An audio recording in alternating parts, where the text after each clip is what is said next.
नमस्कार, प्रतीक्षा किचनमध्ये तुम्हा सर्वांचं स्वागत आहे। आज आपण बनवूया गणपती स्पेशल उकडीचे मोदक।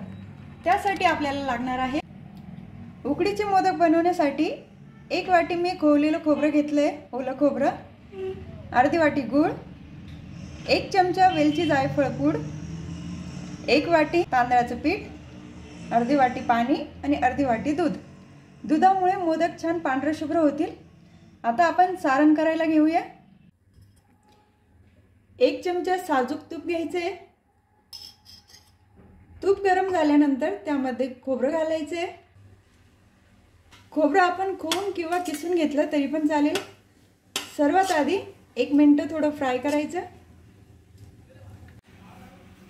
खोबरं पण गरम झालेलं आहे। आता त्यामध्ये गूळ घालायचं आहे, तो पण व्यवस्थित मिक्स करायचा आहे।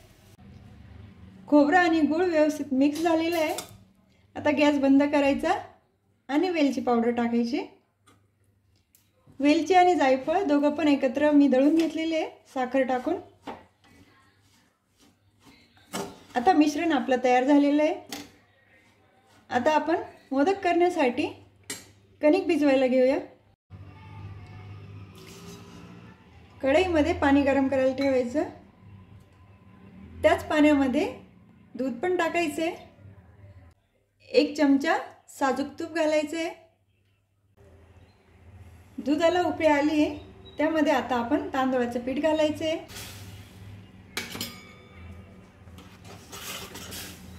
मिक्स करायचं व्यवस्थित आणि गॅस बंद करायचा आहे। व्यवस्थित मिक्स केल्यानंतर 15 मिनिटे असं झाकून ठेवायचे। 15 मिनिटांनंतर आपण बघूया। हे बघा, छान वाफ आली आहे। आता एका ताटामध्ये हे मिश्रण काढून घ्यायचे। गरम असल्यामुळे आधी वाटीने मिक्स करायचे। पूर्ण पीठ असं एकजीव झालं पाहिजे। अर्धा चमचा तूप घालायचे आणि कणिक व्यवस्थित भिजवायची आहे। कणिक भिजून झालेलं आहे। आता आपण मोदक करायला घेऊया।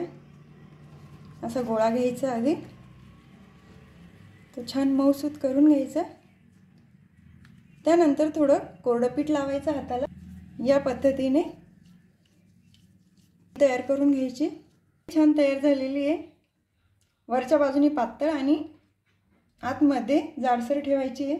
1 चमचा सारण घालायचे आणि या पद्धतीने कळी तयार करायची। सर्व कळ्या कशा व्यवस्थित होत आहे।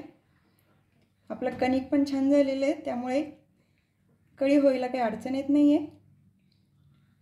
आता या पद्धतीने गोल करून घ्यायचं। मोदक छान तयार झालेला आहे। हे बघा, कळ्या पण व्यवस्थित दिसत आहे। आता याच पद्धतीने सर्व मोदक तयार करून घ्यायचे। या पद्धतीने करायची आणि एकही कळीने तयार करता चमच्याच्या साहाय्याने आपण चांगल्या पद्धतीने कळी तयार करू शकतो। आता हा पूर्ण असा मोडपून द्यायचा आहे। या पद्धतीने प्लेन करून घ्यायचा आधी, नंतर चमच्याच्या साहाय्याने खालून तर वरपर्यंत अशी कळी तयार करायची आहे।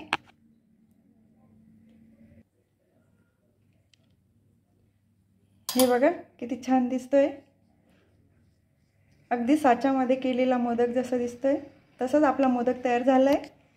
तुम्ही या पद्धतीने पण करू शकता किंवा हाताने कळ्या तयार करून पण करू शकता। वाफेला ठेवायच्या आधी चाळणीला थोडं तूप लावून घ्यायचंय। केळीच्या पानावर ठेवलं तरी पण चालेल किंवा हळदीच्या पानावर तरी पण चालेल। त्यावर आता सर्व मोदक ठेवून घ्यायचे। सर्व मोदक चाळणीमध्ये ठेवून घेतले। एका बाजूला कढईमध्ये पाणी तापायला ठेवलंय, त्याच कढईमध्ये आपण चाळणी ठेवायची आहे आणि वरून झाकण ठेवायचं आहे। 10 मिनिटांसाठी वाफ घ्यायची। 10 मिनिटांपेक्षा जास्त नाही वाफवायचे, नाहीतर आपले मोदक काळे पडू शकतात। हे मोदक आता तयार झालेले। मोदक झाले ओळखण्यासाठी त्यांच्यावर छान चकाकी येते आणि हाताला पण चिपकत नाही। असे झाले म्हणजे आपले मोदक तयार आहे। आता आपण काढून घेऊया। गरमागरम मोदक तयार झालेले।